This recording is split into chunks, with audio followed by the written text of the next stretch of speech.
तो नमस्कार दोस्तों मैं आपका दोस्त राजवीर राजपूत एक और वीडियो लेके आ चुका हूं डायबिटीज़ के ऊपर। और चैनल आपने लॉगिन किया है सेल्फ केयर।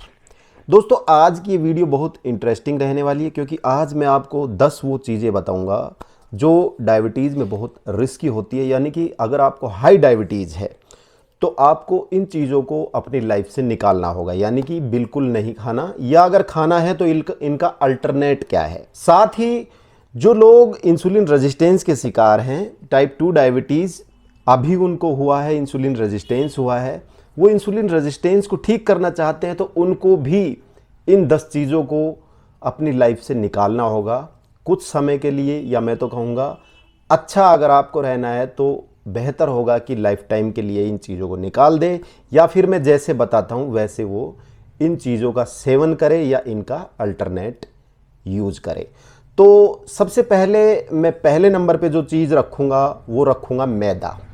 जी हाँ दोस्तों, मैदा आप भी जानते हैं, मैं भी जानता हूँ, हमारी जो दैनिक फूड है जो हम रोज़ खाते हैं उसमें मैदा का बहुत ज़्यादा यूज़ होता है। शादी में, ब्याह में, पार्टीज़ में मैदा के बहुत आइटम बनते हैं जिनको हम बड़े चाव से खाते हैं। मैदा एक आटे का एक रिफाइंड रूप है, गेहूं का आटा, जो कि बहुत हाई ग्लाइसेमिक इंडेक्स का होता है। और उसको जब रिफाइंड कर देते हैं, छान के उसको बारीक कर देते हैं और उसको एक मैदा के फॉर्म में लेके आ जाते हैं, तो वो तो एक बहुत ज़्यादा हाई ग्लाइसेमिक फूड हो जाता है, गेहूं के आटे से भी ज़्यादा। यानी कि एक तरह से मैं बोलता हूं दोस्तों, शुगर के पेशेंट के लिए तो वो जहर हो जाता है। इसलिए कोशिश कीजिए मैदा को अपनी लाइफ से कोशिश ही नहीं करना दोस्तों। जिनको हाई शुगर है उनको तो मैदा अपनी ज़िंदगी से निकालनी होगी। मैदा जहर है शुगर के पेशेंट के लिए। मैदा के आइटम के बने जितने भी फूड है जो हम खाते हैं दैनिक रूटीन लाइफ में, जैसे कि समोसे हैं, कचौरी है, पकौड़ी है, पूड़ी है, ये सभी मैदा की बनती हैं, ये हम खाते हैं बड़े चाव से। आप इसका अल्टरनेट यूज कर सकते हैं। मैदा की जगह मल्टीग्रेन आटे से बनी हुई पूड़ी, समोसे, कचौड़ी आप खा सकते हैं। मैदा को आपको जीवन से निकालना होगा। दूसरे नंबर पर जो मैं चीज़ें रखूँगा वो रखूँगा इंस्टेंट नूडल। जी हाँ, बिल्कुल सही सुना आपने, जो फटाफट तैयार हो जाते हैं। जैसे टीवी में बहुत ऐड आते हैं ना, 2 मिनट में तैयार instant noodle, chowmein, pizza, burger, ठीक है, ये हम पैक करवा के ले जाते हैं। हम कहीं भी ऑफिस जाते हैं, कहीं भी जाते हैं, चाउमीन पैक कर ले जाते हैं। कुछ नूडल्स जो कच्चे आते हैं उनको 2 मिनट में तैयार करके पैक करके ले जाते हैं। तो दोस्तों इंस्टेंट नूडल भी बहुत डेंजर है डायबिटीज़ में। ये भी एक हाई जीआई प्रोडक्ट है, हाई ग्लाइसेमिक लोड का प्रोडक्ट है। इसके अंदर भी कार्बोहाइड्रेट बहुत ज़्यादा आता है। इसलिए कोशिश कीजिए कि आप ये जो 2 मिनट में पकने वाले इंस्टेंट नूडल है इनको अपनी लाइफ से बाहर कर दें। इनकी जगह आप आटे से बने प्रोडक्ट खा सकते हैं, जो कि बाज़ार में आपको इजी गोइंग में मिल जाएंगे। उसको भी कोशिश कीजिए वीक में कुछ सीमित करें, 7 दिन में 1 दिन या 2 दिन ही ऐसे प्रोडक्ट खाएं। तीसरी हम रखेंगे दोस्तों ब्रेड। हम बहुत ब्रेड खाते हैं और चाय के साथ ब्रेड खा के तो बहुत अत्याचार कर देते हैं अपनी बॉडी के ऊपर। ब्रेड एक तो वैसे ही हाई जीआई ग्लाइसेमिक फूड होती है, ऊपर से हम चाय के साथ खा लेते हैं, चाय भी मीठी पी लेते हैं, तो फिर वो तो बहुत ज़्यादा अत्याचार हो गया हमारे शरीर के ऊपर। बहुत ज़्यादा कार्ब्स हम खा रहे हैं, हाई ग्लाइसेमिक इंडेक्स का फूड हम ले रहे हैं। ब्रेड को भी अपनी लाइफ से एलिमिनेट करना होगा।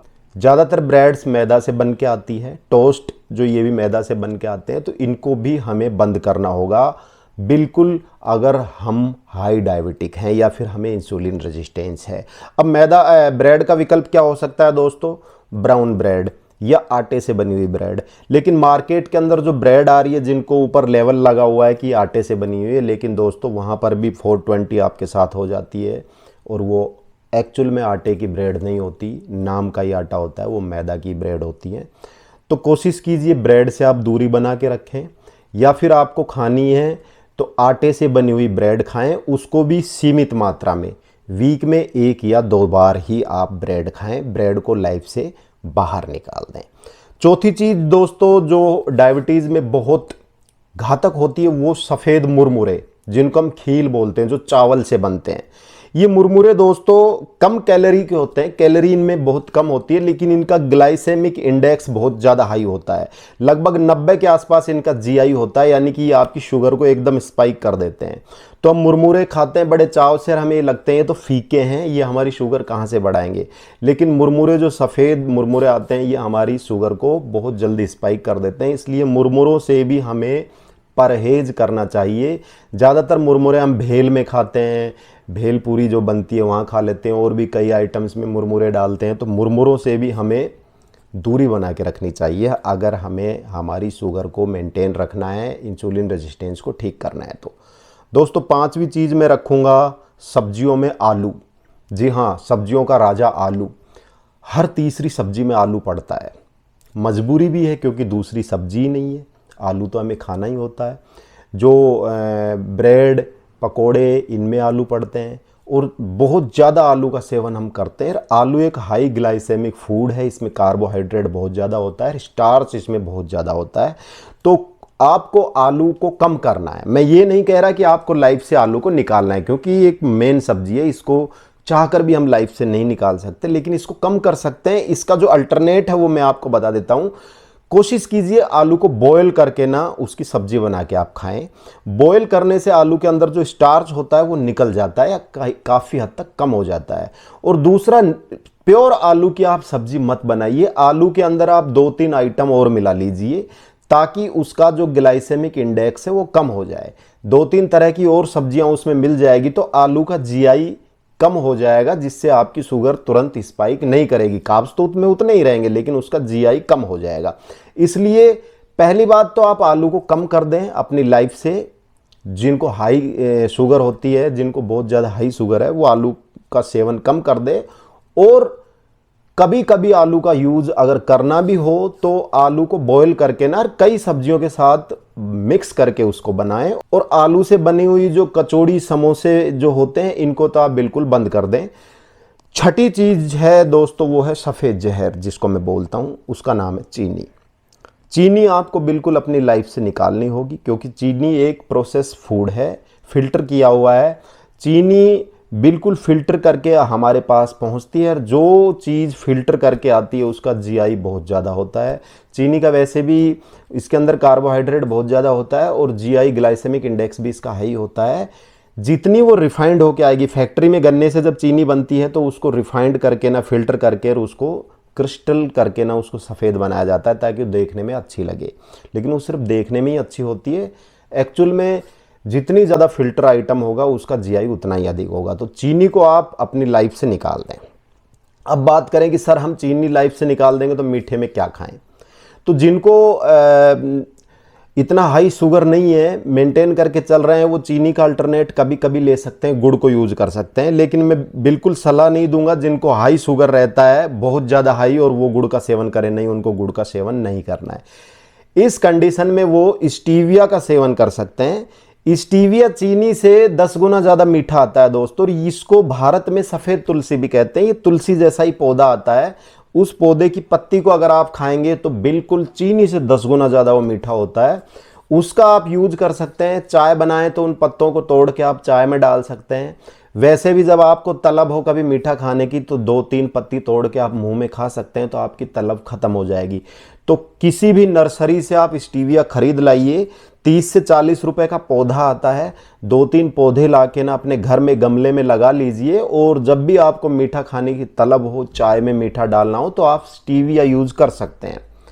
अदरवाइज जिनको इतना हाई शुगर नहीं रहता, वो बीच बीच में कभी गुड़ का सेवन भी कर सकते हैं, लेकिन मैं इसकी सलाह नहीं दूंगा। स्टीविया बिल्कुल शुगर फ्री होता है, इसका जीआई 0 होता है, तो आप स्टीविया यूज कर सकते हैं। बहुत अच्छा अल्टरनेट है, बिल्कुल सस्ता पौधा आता है। दोस्तों अगला जो 7वें नंबर पे मैं रखूंगा वो रखूंगा फ्रूट जूस। अब आप बोलेंगे सर आप तो बोलते हैं जूस तो हेल्दी होता है, अच्छे होते हैं हेल्थ के लिए। जी हाँ, जूस अच्छे होते हैं, लेकिन जिनको बहुत ज़्यादा हाई डायबिटीज़ है, बहुत ज़्यादा शुगर रहती है, उनके लिए जूस अच्छा नहीं है। जूस क्योंकि इसका फल से हम जूस को निकाल के अलग कर देते हैं, और फल का जो गूदा होता है उसको हम वेस्ट में निकाल के फेंक देते हैं, जिसको हम फाइबर बोलते हैं। क्योंकि शुगर के मरीज़ के लिए फाइबर बहुत ज़रूरी है। और जूस में हम पीते क्या हैं? प्योर जूस पीते हैं जिसके अंदर प्योर कार्बोहाइड्रेट होता है, या फ्रुक्टोज के साथ जूस के अंदर सुक्रोज भी होती है, तो सुक्रोज सीधी हमारी शुगर को स्पाइक कर देती है। क्योंकि अगर हम सिर्फ प्योर जूस पिएंगे तो हमें ज़्यादा नुकसान करेगा, बनिफत कि हम फ्रूट खाएं। अल्टरनेट यही है कि आप कुछ मात्रा में फ्रूट खा सकते हैं, क्योंकि फ्रूट्स के अंदर उसका फाइबर, उसका जो गुदा है वो आपके पेट के अंदर जाएगा, और जब गुदा फाइबर आपका पेट के अंदर जाएगा तो वो जो उस फ्रूट का जो जीआई है, ग्लाइसेमिक इंडेक्स है, उसको कम कर देगा, क्योंकि उसमें आपके पेट के अंदर उसका फाइबर भी गया है। तो फाइबर के साथ खाएं, यानी कि फ्रूट को फ्रूट के साथ खाएं। लेकिन हाई शुगर वाले जो मरीज हैं वो कुछ फ्रूट्स कम कर दें, एलिमिनेट कर दें जो ज़्यादा मीठे होते हैं। 8वें नंबर पे जो चीज़ है दोस्तों वो है रिफाइंड आइटम या फिर रिफाइंड ऑयल। हम ऑयल हमारी दैनिक जीवन में यूज़ करते हैं, डेली सब्जी बनाते हैं, डेली सब्जी के छोंक लगा के हम ऑयल खाते हैं। रिफाइंड ऑयल ज़्यादा खाते हैं, बहुत से मार्केट में डबल रिफाइंड, ट्रिपल रिफाइंड करके ऑयल आते हैं। दोस्तों ऑयल जितना ज़्यादा रिफाइंड होगा, उसके लेवल के ऊपर जितना ज़्यादा रिफाइंड लिख के आएगा वो उतना ही घातक हो जाएगा। जितना ज़्यादा रिफाइंड कोई चीज़ होगी उसका जीआई उतना ही बढ़ जाएगा। तो आप बाज़ार से कोई पैकेट खरीदते हैं और उस पर रिफाइंड लिखा हुआ है तो वो शुगर पेशेंट के लिए तो हानिकारक है। इसलिए जो रिफाइंड ऑयल आते हैं उसको आप अपनी किचन से बाहर निकाल दीजिए। ये तेल कोलेस्ट्रॉल भी बढ़ाता है, तो ये चीज़ें जो मैं बता रहा हूँ ये कोलेस्ट्रॉल कंट्रोल करने में भी काम आएंगी।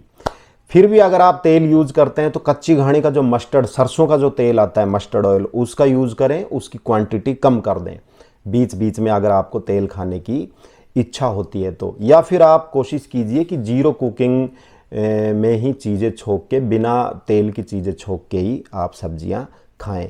या फिर तेल की जगह आप देसी घी का यूज़ कर सकते हैं, छोंक में 1 चम्मच देसी घी में आप सब्जी छोंक के खा सकते हैं। अगला जो 9वां चीज़ मैं बता रहा हूँ दोस्तों, जो नवा आइटम है वो है साबूदाना। ये साबूदाना हम व्रत के टाइम में खाते हैं। अल्टरनेट देखते हैं कि हमारा व्रत है, आज हम अन्न नहीं खाएंगे लेकिन साबूदाने से बने आइटम खाएंगे। तो दोस्तों साबूदाने का जो जीआई है वो बहुत हाई होता है, इसलिए साबूदाने को भी हाई ब्लड शुगर वाले पेशेंट अवॉइड करें, नहीं खाएं।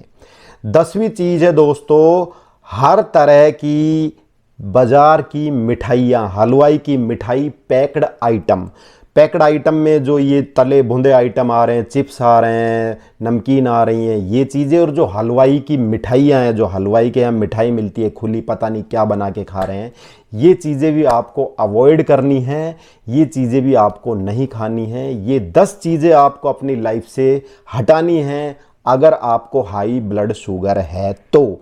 और जो लोग इंसुलिन रेजिस्टेंस के शिकार हैं और वो इंसुलिन रेजिस्टेंस को ठीक करना चाहते हैं तो उनको भी लगभग शुरुआत से लेके ना और 10 से 12 महीने तक इन चीज़ों को बंद करना है या इन चीज़ों को बिल्कुल कम करना है, ताकि उनकी बॉडी इंसुलिन सेंसिटिव हो जाए, उनकी बॉडी में इंसुलिन ठीक से काम करने लग जाए, इंसुलिन रेजिस्टेंस ठीक हो जाए।